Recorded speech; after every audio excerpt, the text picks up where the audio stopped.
What you thinking today? Wave cut? We can do a high taper. Okay. Do real high, do burst. High taper. Yeah. You want to like a high taper or a burst? Let's do a high taper. High taper, so keep it kind of compressed. Yeah. Okay. Yeah. So YouTube, as you saw, he cut his hair off like about a month and a half ago, I think he said. Unfortunately, I was booked up that day. He was trying to do the free haircut option. And yeah, I was just too booked that day. I didn't even know he had all that long hair. I probably would have bumped him in there, but I didn't know. So we're gonna start off by just chopping the hair down. As you saw, he had really long hair. Yeah, it's that season, you know. It's hot, and this was about a month ago, so that was around what, June, May when he cut it. That was around the time I started doing the free haircuts also. But we're gonna take the 2. He wants to go wavelength. Looked like he was rocking like a burst fade with like mini curls on top. So I'm taking the 2 because I know that 1 would be too short for his hair texture. He has pretty curly hair, but it's also patchy when it's low. So I'm gonna just take this 2 and go with the grain.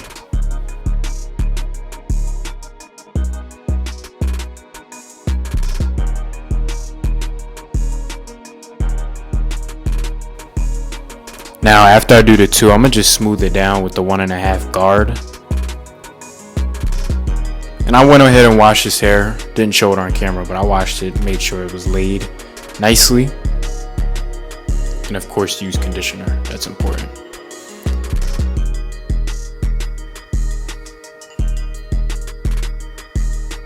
And we're just gonna give him a high taper. Compress it pretty much. Not too high. No C-cups on this one.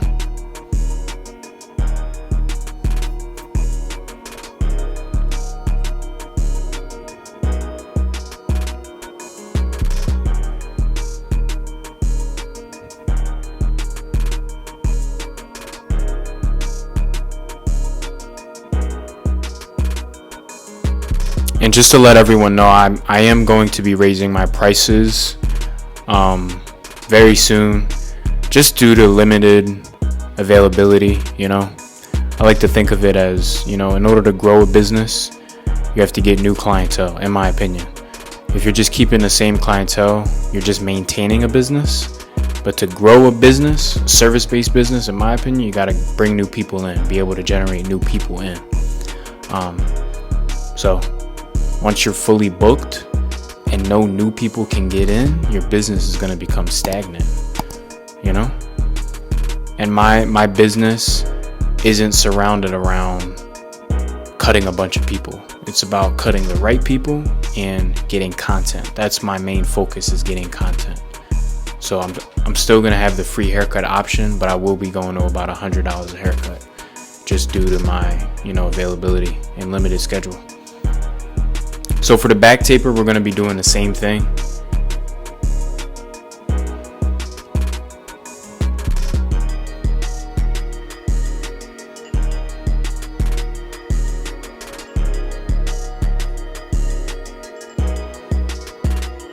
And I like to ask a lot of barbers, like, what's your goal with this whole thing?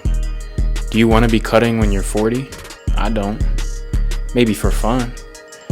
But I'm trying to put myself in a position where I don't have to cut, you know? I really love making YouTube videos. I definitely love cutting hair, but you can kind of get caught in that routine where you're just cutting, no content. It's pointless. You're just making a one-time sale where you could be making content and making way more money than you'd be making from the haircut. Way more. That's how I look at it. This is all a business. If someone says they're not doing it for the money, they're lying. It's a business. So for the hairline, I'm gonna taper it against the grain. The reason I went against the grain is because he had that bald spot right there. It ain't even bald. It's just a little light spot, just from woofing. I'm gonna start in the middle, work my way to the right side. I don't know why I'm always drawn to that right side. Probably because I'm right-handed. So I like to knock out the easy part first and then move to the left side. Then I usually connect it right over, making sure it's straight. making sure I angle my blade up slightly in the left corner. And for the beard, we're just gonna shape it up without any enhancements. I rarely add enhancements on beards, only if it's requested or it's a severe bald spot. That's the only time I will. I don't like the look of a haircut with a super sharp beard. To me, it kind of, I don't know, like, it could be sharp, but you know what I'm talking about, like super sharp. Even haircuts, I told y'all, a haircut that's super sharp, like perfect, it's not, it don't look right. I like to shape up the jawline to make it a more masculine look. We're gonna add a little bit of enhancements just to darken up his hairline, even though he didn't need it, but just to add that little pop to it, because that's what he wanted. You know, I'm like a special occasion barber, which I'm okay with. A lot of my clients complain to me about not being able to get in with me, and I tell them, like, you gotta have two barbers. You know, just have a regular barber and then a special occasion barber for, you know, the special events that you have to go to, weddings, things like that. That way you book out in advance. You're not scrambling for that same week availability. But that's the beauty about charging a higher price. When you do charge $100, more than likely you will have same week availability, which is good. Me personally, when I want a haircut, I'm not thinking about 3 weeks in advance unless I have an event. I'm not thinking about that. I'm thinking about, I want a haircut tomorrow or this week. That's what I'm thinking about. Shout out Easy Blade Shaving Products. Go to their website. It is located down in the description, and use my promo code The4thKen for 10% off any purchase. But yeah, I don't know about y'all. I have things to do. I'm not really pre-planning my haircuts unless I know I'm gonna be here this weekend, or, you know what I'm saying? It's just not. And I go to a barber now. I used to cut my own hair, but I go to a barber actively. So this is the finished look. Gonna spray him down with some sheen. This is how he came in.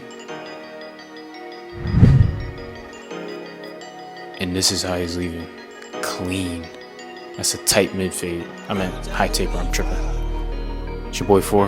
I'm out. Peace.